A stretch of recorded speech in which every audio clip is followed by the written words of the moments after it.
Alright, what's cracking YouTube? So I have a Wudi 8808.1D, the infamous Chinese car amp that Big D Wiz did a review on. And I'm here to just kind of give another in-depth review on some things that I noticed. So right away, this is the box it comes in. When you get the amp, this may not be in every amp, but I found about 2 of these big balls of solder just rolling around inside the amp. You notice right away if you have it, it'll make a big old clinking noise, right? So here's the inside.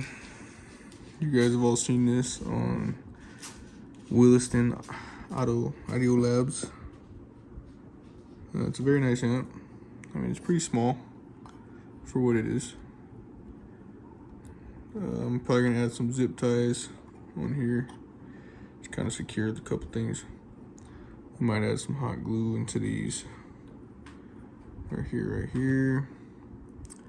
But yeah, so I noticed one thing he was asking any kind of like technicians or engineers or whatever it was to explain why these are gone. And the immediate answer is, if any of you have played Tetris, then you would know that that square board goes in that square slot, right? Would only make sense, right? Perfect match, okay? And then for this big rectangular slot, ta-da, what do you know? Another board. So I did see a comment, or 2 comments or so, in the comment section of his videos, and some people did point that out. They say it's just for the vertical boards that are in the amp. It's easier to just chop them out of this board rather than, you know, expanding cost of making separate boards. Which is, yeah, I mean, it's not a bad idea, but I would personally rather have these pieces here just for the sake of vibrations possibly cracking this board for whatever reason. Not saying that it would crack, but you never know. If you're pushing enough, causing enough vibrations, you never know. I mean, it's a budget amp, so I would expect a lot of unknowledge people to place this amp, you know, on boxes or without, you know, any kind of rubber insulators under the feet of the amp for insulation. But overall, it's a very nice amp. I paid about $125 shipped for this amp. That's only because I didn't want to wait for it to come from China for $100. So I found one nearby in California from a dealer off eBay that was selling them for 115-ish, and then after tax came out to like 125. So not bad overall. It is 1-aught input, power and ground, oversized remote, 8-gauge terminals. It says 1 ohm minimum, but we all seen Big D go down to 0.5 ohm. Bust out some nice power with this thing. Even the cat likes it. But yeah, so I just wanted to kind of get on here and get another little, you know, review for you guys. I know there's only a couple videos of this amp on here. Okay, you're gonna have to go. Getting in the way of the shot. Yeah, overall, I'm pretty happy with it so far. We'll see if it works. Being that there was solder in it, I haven't hooked it up yet. I just unboxed it, so hopefully it works. I have a Taramps Smart 3 in my truck at the moment, but that amp, for whatever reason, the fans on those things are shit. Absolute dog shit.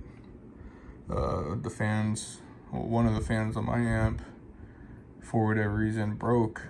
One of the fan blades broke off within the first couple weeks of using the amp, and then started making a noise, sound like a cat dying. It was very unpleasant, very loud, very noticeable.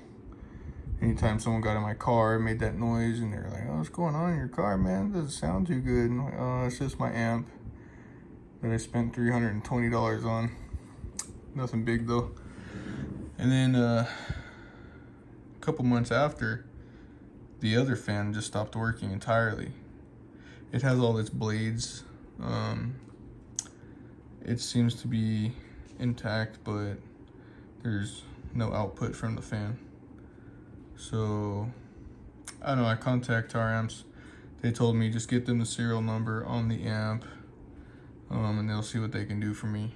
Maybe send out some new fans or something. But yeah, the Tar Amp Smart 3, being that the fans are broken, it overheats, and without even playing music, just having the amp on, it'll overheat within like 20 minutes. Just sitting there, it'll overheat. You ding dong, you just hit my amp. And let me put this over here. So yeah, it'll overheat just sitting there.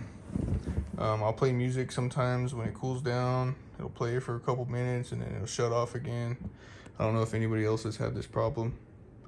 But the little Tar Amps logo on top that illuminates red, it'll flash entirely. It'll flash at me. I don't have the dummy light hooked up. It's in my other car. It was my base mobile. It was a wagon, so I left it in there. Yeah, so if any of you have ever had that problem with a Tar Amp Smart 3, any overheating issues without even playing music, go ahead and comment down below. Let me know what that is. Come on, get down. You're being a little pain right now. But yeah, so this is my replacement amp for now, being that it's a budget amp. Currently disabled, and money is low, so you guys to do what you guys do, you know.